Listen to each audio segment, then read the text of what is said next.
If the classical regression model assumptions apply to my empirical model, then when I estimate the coefficients using least squares regression, I can treat any estimated coefficient, b sub j, as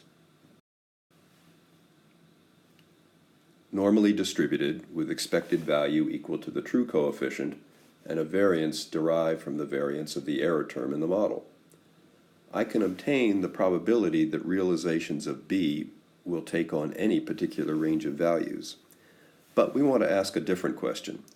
Is the b we observe consistent with the one or more theories that caused us to investigate the empirical model in the first place? A theory yields a hypothesis about the coefficient of interest, beta. It might be that demand is inelastic,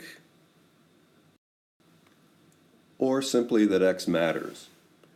We can make probabilistic statements about b depending on whether we think our hypothesis is true or false. If the probability of observing b in the range we estimate is quite low, under the assumption that our theory is true, then we will tend to reject our theory. So, the theory tells me beta, and the data generate b. But what about sigma sub b, the standard deviation of b? The variance of a coefficient depends solely on things I can observe, and sigma squared, the variance of the error term, which I can't observe. But I can observe a good estimate of it. The mean square error, calculated by dividing the squared residuals by the number of observations minus the number of coefficients estimated, so k slope coefficients for the k right-hand side variables, and the shift coefficient or constant coefficient. If the classical regression model assumptions hold, then mean square error is an unbiased estimator of sigma squared, the variance of the error term in the empirical model. If I substitute the mean square error into the formula for calculating the variance of b, then I obtain an unbiased estimator of the variance. More to the point, the same is true if I use the standard error of the regression to obtain an estimate of the standard deviation of b. Namely, the standard error of b. Dividing the difference between b and beta by the standard deviation of b yields a standard normal random variable.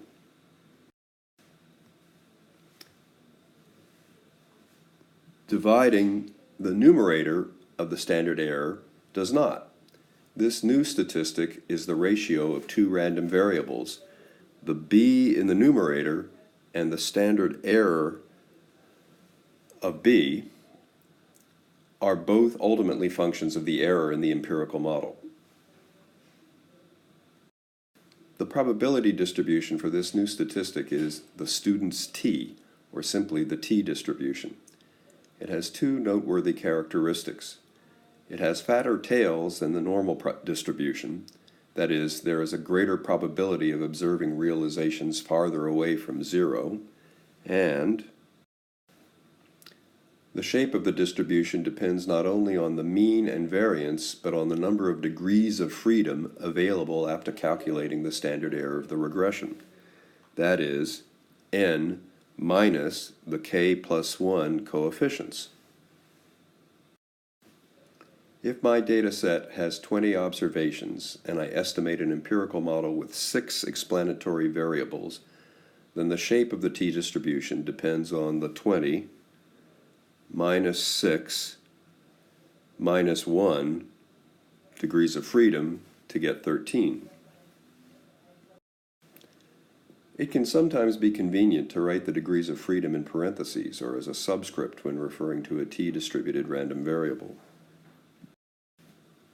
That makes it easy to form well-defined questions about probability that we can answer in much the same way that we have with the normal distribution.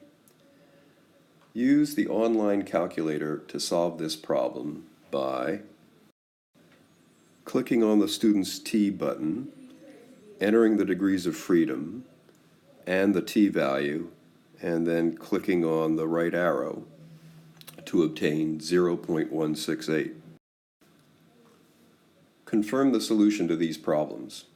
Once you gain some practice in working with the t-distribution, you'll be well positioned to test hypotheses involving your estimated coefficients.